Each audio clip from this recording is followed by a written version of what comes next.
Like, how do you tell citizens that you are combating terrorism and your technique of combating terrorism is for terrorists to walk into communities, right? Where you have women, children, elderly, and all that, right? Young people that are easily, impressed. And they are looking at all these guys. They are looking at how people are treating them, respecting them. And they look at them that they look different. They are with guns and all of that. These are the people terrorizing us. But look at how all these government officials are respecting them. Look at how that one is talking. Oh man, look at the other one there. That one is not talking. Children are to see all of this. So how do you want any sensible person to believe you that you are fighting terrorism? But now these guys, they explain to us. You don't get it, right? I'll tell you something. The terrorists are not the ones explaining to us why they are doing what they are doing. And, oh, we are very sorry for what we have done. Please forgive us. They are not even apologizing to Nigerians. They are not remorse of anything. Criminal politicians are the one talking to us, telling us what the terrorists are saying. Or maybe not saying. It's about land. Give them land now. How many land people won't use? All these things no hard. Just give them some here and there. People in government, who ordinarily were supposed to be triggered that, guns, some people, they are that armed. No, you cannot. There is no country that will allow you to accumulate weapons single-handedly, like stockpile weapons that could actually arm an entire army, that could make you raise an army. There is no government that will allow it. The only country where they have their ready-made army is United States of America, where almost like 4 out of every 10 person you see is a trained shooter, is a gun owner, or somebody who uses guns once in a while. So there's no country, even you in America, they won't allow you. If they know that you are stockpiling weapons, they will bring in their SWAT, they will come and take all these weapons away. And you are going away for a long time. As free as Americans are still there to own their guns. They come to your house and they see this stockpile. But these terrorists will walk to town with all these war weapons, RPG. Some of the weapons, I believe some of the Nigerian soldiers will be admiring them holding such guns. And you want to tell us that we are overreacting for not believing in all these lies and what you just, allow these murderers, these terrorists to ride their roughshod just like that. While citizens who peacefully expresses their own displeasure with the arrangement of the contraption and the rest of that are hunted down. Like, how does that work? How do people feel comfortable with understanding things like this? And you are still like, so I'm like, how does that work? Crazy, yeah? Here, I wanted to explain to Nigerians that, these terrorists too, they have their own special, immunity or something that they are allowed to carry weapons that they're not born you well. And these are not licensed weapons. So these are weapons that they call automatic rifles that shouldn't be in the hands of any civilian. Government issued license will allow you to have automatic rifle like that. But they carry them. This is me now trying to talk about law, something that doesn't really exist. It is that so disgraceful that these terrorists will make videos of themselves. They have nothing to worry about. Post it on social media. They have social media accounts. I think I got one earlier. Let me see if I still have it. Right. terrorist. Dan miƙe. Dan miƙe. Dan ƙara miƙe. Dan ƙara miƙe. Dan ƙara miƙe. Da alamun tsayin ka bai kai ba da saura. Ɗiyi. Talakawan Najeriya da ɓarayin Najeriya da sojojin Najeriya. Don muna buƙatar kuɗaɗe a taimaka mana in ba haka za mu ƙara ta'addanci. Faɗin wannan kun dai san sulhu ake yi. PNDP. DSS. To ka cire hannun mana. Ka ci a salma. Kun ga shugaban ƙasa Bola Ahmed Tinubu namu. Mai ba mu shawara a yi sata. A ci gaba da cin kayan mutane. Gwamnatin tarayya Abuja su ce local government ɗin su Tinubu. Mun gaishe ku. Zaune suna ne. At least those ones have ads. Like, it's okay, they've got, you won't say, where are the cows? You know?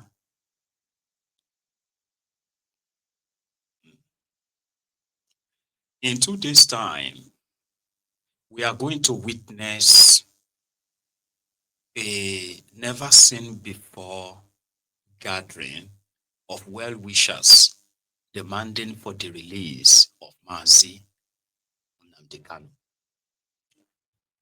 The regime of Tifnumbu, they've done a lot, especially in the last 72 hours, when the police IG made move. One, to see if they could get Omoyele Sowore committed to prison before the end of work yesterday. But somehow, they got denied, shockingly. Then they filed another kind of like injunction. What they call that thing again? Injunction, which is to say, no, they cannot gather. It's not safe. People will hijack it and all other nonsense they normally have to pull every time the people are about to come for them. So, Tifnumbu and his gang are currently around. And the protest to demand for the release of Mazi Nnamdi Kanu on Monday is going to be peaceful. However, the police got what they call an injunction and a court order, which, according to them, the protesters shouldn't go to Eagle Square. They should not go to the National Assembly. And of course, they should not even get closer to the Aso Rock. They should not be seen at the fountain. What do you call that place again? Something fountain, Abuja. So it's more or less like, according to the police, so it's more or less like don't gather at all. Or maybe you should just go to the Yanya or the Nasarawa side. Kind of. But to Omoyele Sowore, the right of people to assemble is well enshrined in the Constitution, and the police have failed to stop the protest. So this gimmick of don't group here, don't stop here, don't go there is just gimmicks. You got me? They are just gimmicks. And they are not asking for a pardon for Mazi Nnamdi Kanu. They are demanding for the unconditional release of the leader of the IPOB, the indigenous people of Biafra, just so you know. Because once you hear the IPOB like this, it could be like see your blood is shot in the high. I don't know why it sends so much, dread. What do you call it? Down your spines, right? So to Sowore, before that, the guy that was supposed to be the NANS president, had this to say towards the Monday. Good afternoon, Nigerians. My name is Comrade Atiku Issa, the national president of NANS. I'm here to address you today on the planned protest for the release of Mazi Nnamdi Kanu. As the national president of NANS, on the day of my inauguration, some touts led by Olugbenga Adeyeye, Olushola Ladoja, Lukman Salahuddin, Babatunde Akinteye, known as Bapti, came with machetes and took me away. And I was later arrested by the Department of State Services. While in their custody, I stayed close to Mazi Nnamdi Kanu. And I realized that he is a man of great passion and love for all Nigerians, irrespective of where you come from. He helped me while I was in detention, gave me valuable advice, and stood by me. And today, I am a free man. Now, Mazi Nnamdi Kanu is somebody I know very well. He has been unlawfully detained by the government because he hates injustice. And we must stand with Mazi Nnamdi Kanu. I urge all Nigerians to come out on the 20th of October to protest and ensure that he is released. If bandits and criminals will sit with government representatives with their guns and still go back to go and kidnap, humiliate, maim Nigerians, I see no reason why Mazi Nnamdi Kanu should continue to be in detention. Let us all come out. It is not the fault of these criminals in government that people are suffering today, but because people have become docile. They accept anything, and that is why these people will continue to humiliate those docile Nigerians. Let us all come out en masse. The power of unity is stronger than the power of those in government. Let us not be afraid of anything, because I believe that life can only be worthy of living if living is to the fullest. We must demand for justice and ensure that Mazi Nnamdi Kanu is released. Thank you very much. I remain Comrade Atiku Issa, the National President of NANS.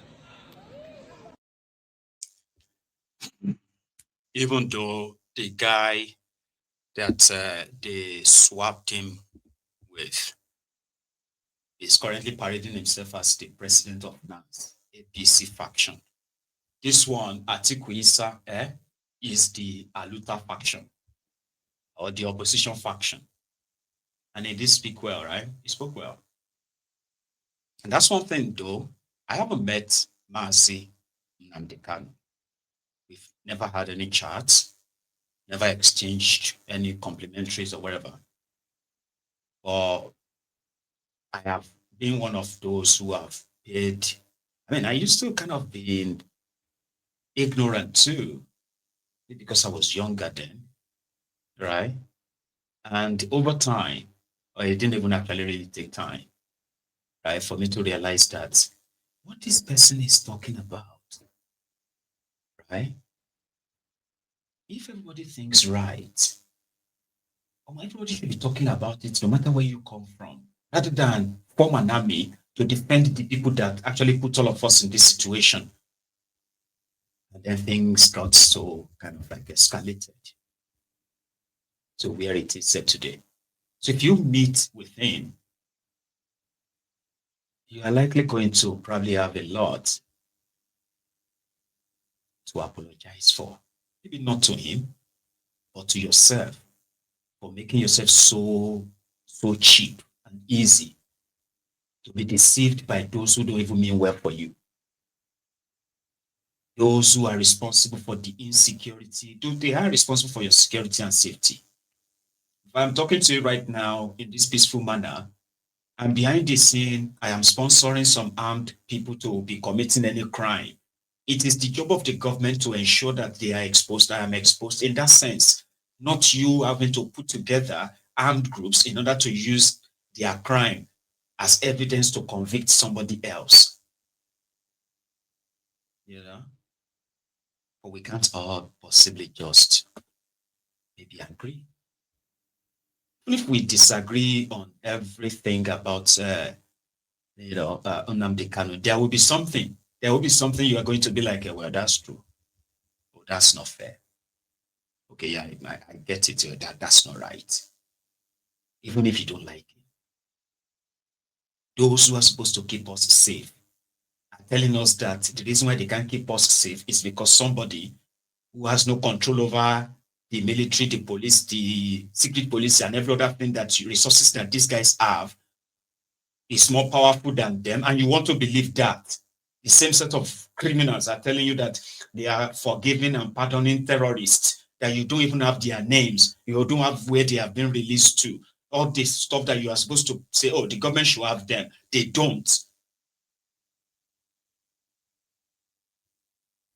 So Monday is going to be Monday, according to Showore too. Pardon list, while Nnamdi Kanu's name was left out. What does that say about justice, morality, and the government's priorities? Well, thank you for having me. I am not here to plead for pardon for Nnamdi Kanu. The president pardoned people who were convicted of various degrees of crimes. I don't have any idea how and why he pardoned them, but if you look at the people who are pardoned, you discover that there has been some kind of proximity or relationships that facilitated their pardon, especially when you look at the 53 persons who were pardoned who are drug dealers, and you have a murderer. You see a lot of political influence over the pardon, or maybe business-related influence or linkage. In terms of Nnamdi Kanu was not convicted of a crime. He has been in and out of detention over the last 10 years, simply because he started a radio program known as Radio Biafra, where he began talking about the liberation of the people of the Southeast under Biafra. And that was where his problem started. He was granted bail, left Nigeria, and they went to Kenya, abducted him, an extraordinary rendition him back to Nigeria. The day he was returned to Nigeria, I was in court at the Federal High Court. He was brought hooded, beaten, tortured, and they quickly rushed him back to the DSS after he appeared briefly before a judge, before we could even get to the courtroom. But the case has gone all the way to the Supreme Court. The Court of Appeal courageously decided that having been extraordinarily renditioned, there's no way trial can stand, and they discharged and acquitted him. So the Supreme Court also said that he did not violate his bails. So Nnamdi Kanu, in my view, has not committed any crime that requires him being pardoned by the president. What the president should do, and what we've asked the federal government of Nigeria to do, the Nigerian state to do, is to discontinue this sham trial, because apparently there was no crime, and you can't sustain a trial when there's no crime established. He's been tried under what they call the Terrorism Act, or is it the Terrorism Prevention Act. I've been detained for 45 days under that act before. It is used to suppress people, likely, who are opposed to government. Treason is also something that I've been subjected to. I was kept in this country for 5 years. What I'm saying basically is that when I see a sham trial, I know it because I get subjected to one, at least an average of 3 times per year. So I'm just saying to Nigerians that we should not compare Kanu's situation with those who actually committed crimes. They were tried and sentenced to different prison terms, and then the president decided to pardon them, maybe because some of them are his friends or members of his community, we don't know, but because now they say they are reviewing this particular pardon, which shows to you that there's something wrong with the whole process in the first place. I've also heard that some of the pardon were influenced by corruption. People paid heavily to the officials who are involved to help recommend them for pardon. I don't know what's happening, but we know that this pardon has been put in abeyance as we speak now. Okay. But I just want to make it clear once again that I am not here to plead for pardon. Pardon list.